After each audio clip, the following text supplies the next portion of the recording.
Welcome to Real Talk with Reginald D. I'm your host, Reginald D.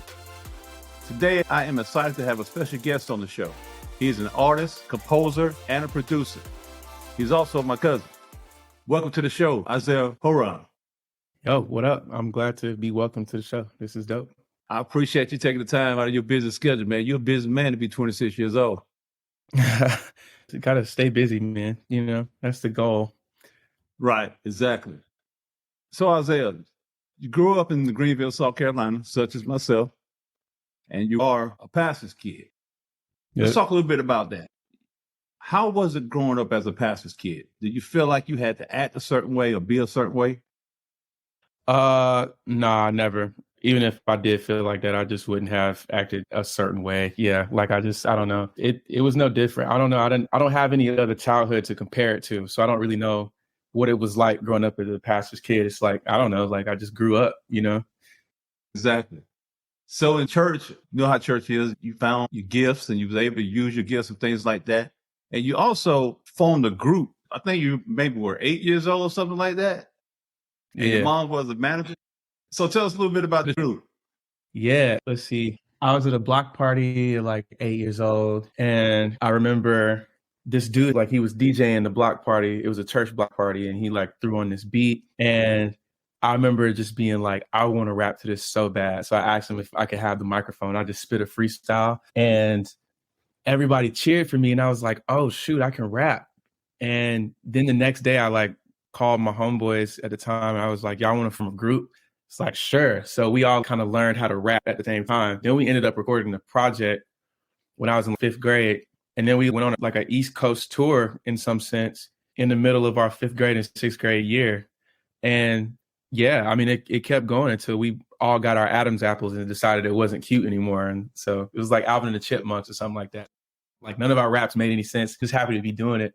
So yeah, it was cool. I got to get a taste of what it was like to be in front of the crowd and go back to the hotel and have people pay for your food and stuff, and to get paid from doing raps and music and stuff. Like I got all that at a young age. And I think it was like really pivotal for me. So yeah, that was a fun time. Let's talk about Isaiah, the drummer. Yeah. You started out playing drums. What inspired you to be a drummer? When I thought rap wasn't cute anymore. And like realistically, I was really just tired of being in the front because it made all my friends kind of like look at me in an envious way.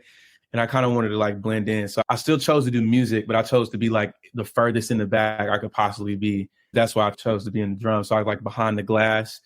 And I wanted to start playing at like age 13. And I started playing professionally by 14.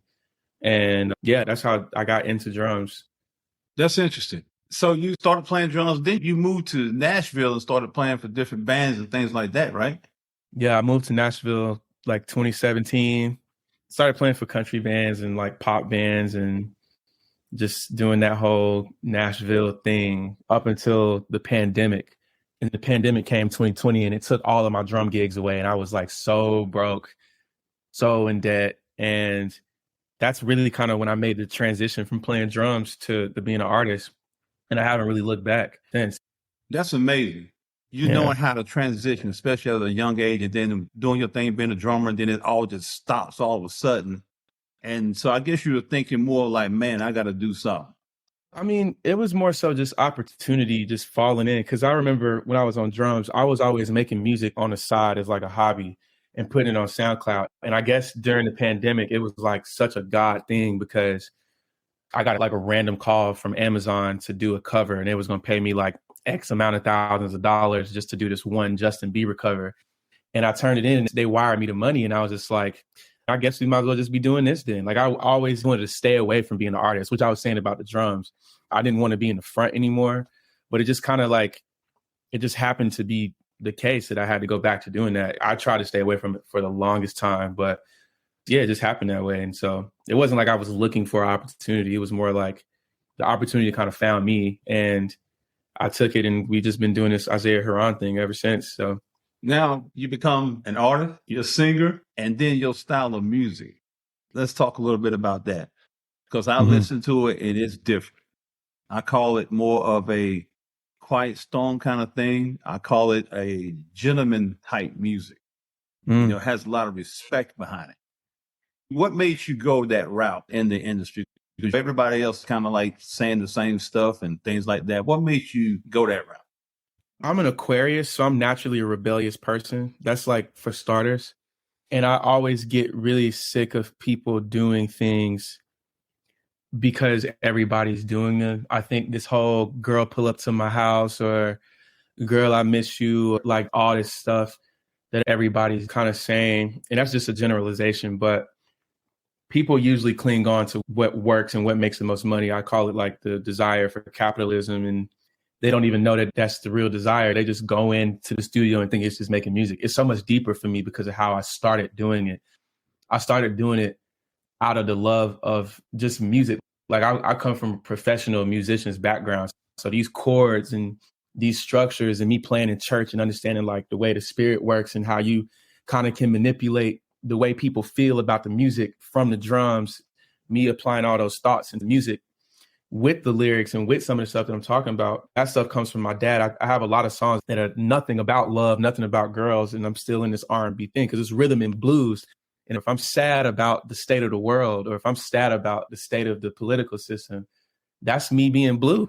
And so I'm just adding rhythm to it. But people take R&B and generalize it, like, let's just talk about love and heartbreak and stuff. And it's just, the genre can be so much more expanded to a lot of other topics that can be helpful. But everybody just want to stay in this box that just keeps generating money and tickling on these heartbreak strings. I'm just not really with that. And so every day I'm trying to find something new to talk about or new to put in this artistic realm that can transcend what we consider the norm.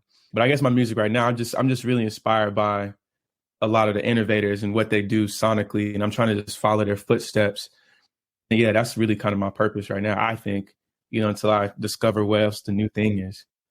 Yeah, because I'll tell people all the time, you always got to evolve, man. You can't just stay with everything that's going on. You got to keep moving. You got to keep changing and things like that.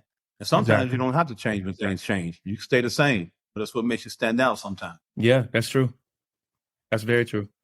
So you have 4 albums. Well, I got 4 projects. Like, I don't really think I have an album because I don't know how to make albums. You know what I'm saying? I think an album is like really, really, really like your stamp and everything is really established. And that's what the real stuff is. I think everything I'm doing right now is like an experiment. EPs, little singles, or mixtapes even. But an album, I feel like you got to like really hit it out the park. And I feel like I don't have the resources currently, October 2023, where I can even make that right now. I'm trying to be really, really careful with it because it's a sacred thing to me.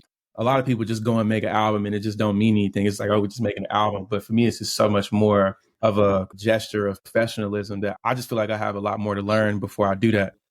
That's wise. So let's talk about your music. So you manage, and I actually read this, you manage like all the instruments, the sound, like the bass, the drums, you kind of take it all. I know you got a lot of people that work with you and stuff like that, but you kind of say, I want it to be like this, I want it to be like that, and then you get it all and then you bring it together. Yeah, end-to-end control. That's my thing.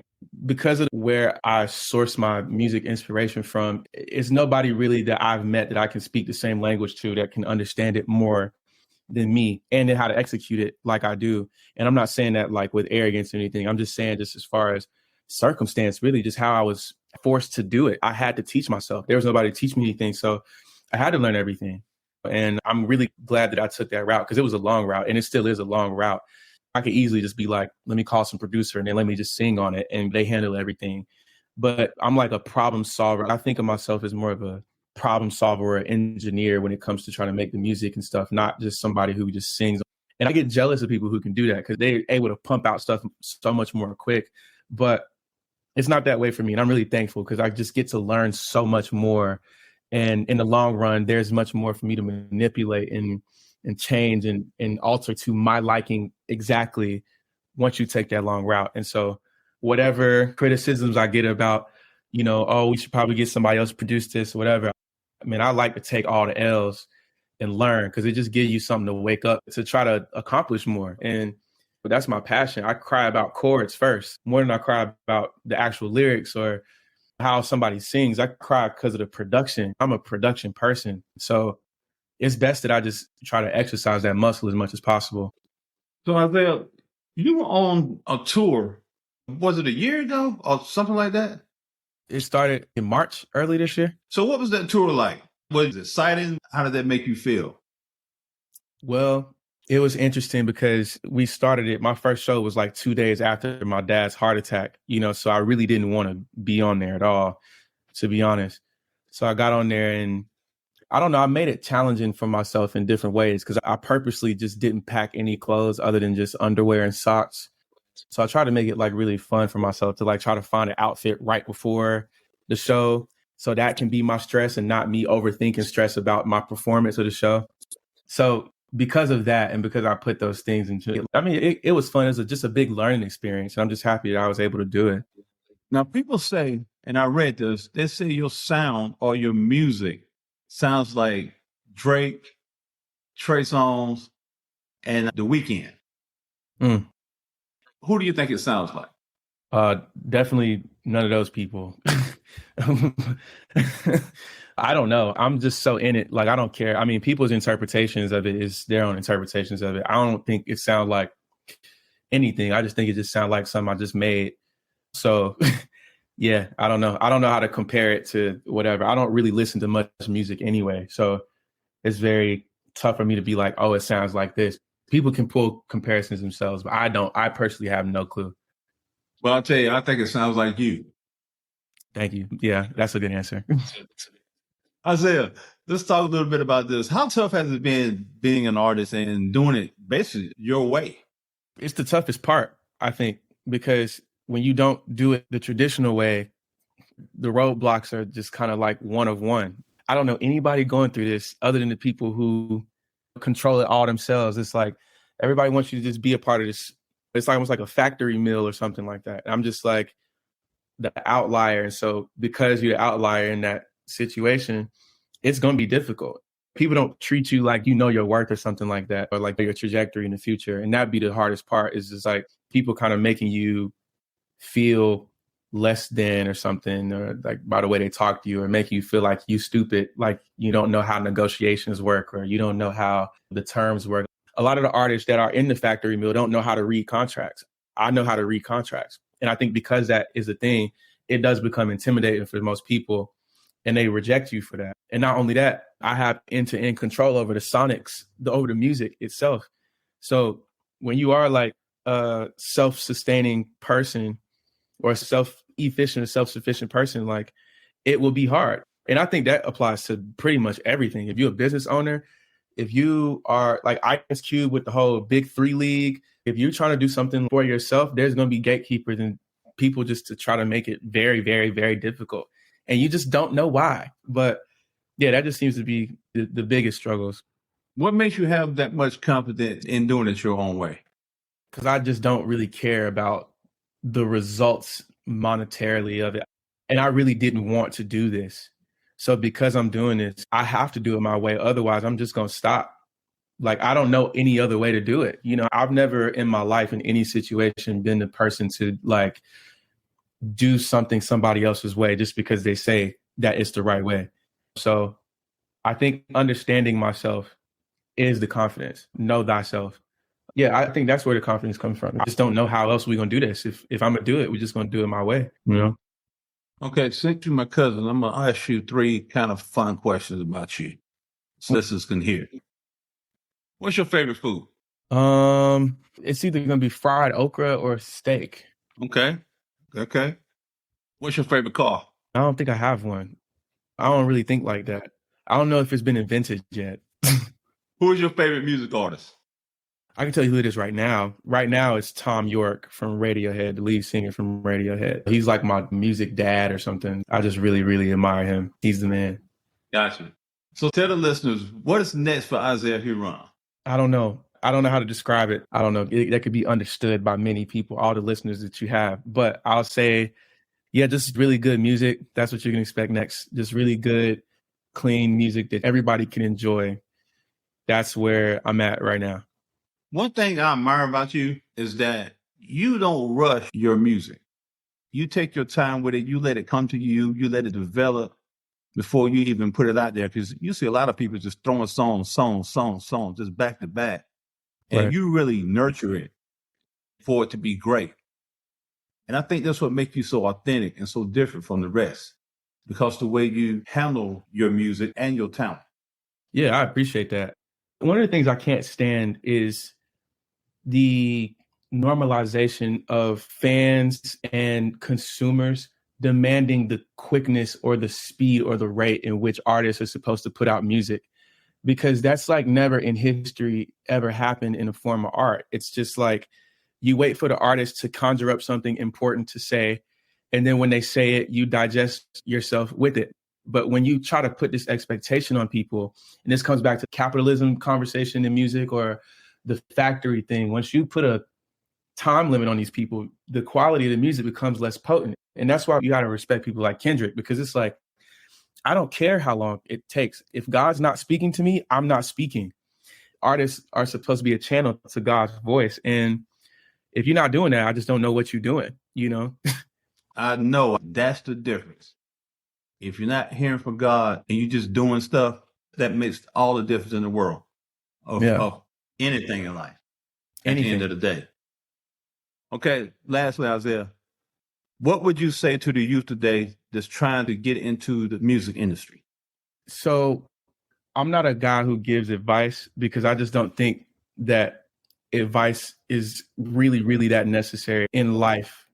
Because I think to give advice to somebody, you got to like know the context and know like how they were brought up and know how they think about things in order for it to actually apply. Otherwise, you're just kind of like spitting out like what you know to them. And hopefully, you know, everybody gets mad about this like one size fits all type of thing. And for me, my advice is that there is no advice. It's just like, do what you feel. If you're an artist, you are supposed to be abstract and you are supposed to stick to your vision. And if you're letting somebody else dictate your artistic vision through them trying to give you their advice, that's a recipe for you to be burnt out. It's a recipe for you to be wanting to quit and self-doubt and all these different things because you didn't stay true to your vision. And so, yeah, I mean, that's my advice. It's really that there is kind of no advice. Well said. So Isaiah, how can people follow your career, listen to your music, or find you on social media? Yeah, just Isaiah Huron everywhere. ISAIAHURON. No spaces, no underscores, no dots. That's me everywhere. YouTube, Apple Music, Spotify, Instagram, soon to be TikTok, every platform you can think of. I'll definitely be listening to you on Spotify. Yeah. Yeah, that's where most people, that's where the bread come in. Right. So Yes, Isaiah Huron, thanks you so much, man, for taking time out of your busy schedule to hang out with me for a minute. Most def. You my cousin. You know, we can do this all day, every day. That's it, man. Well, I really appreciate you, man. Keep pushing, keep striving. Anything you need from me, you know how to reach me. Yes, sir. Most definitely. And likewise, thank you. Yes, sir. Thank you. Thank you for tuning in with Real Talk with Reginald D. If you enjoyed the show, please share with anyone you feel that need to take this journey with us on being a better you. See you next time.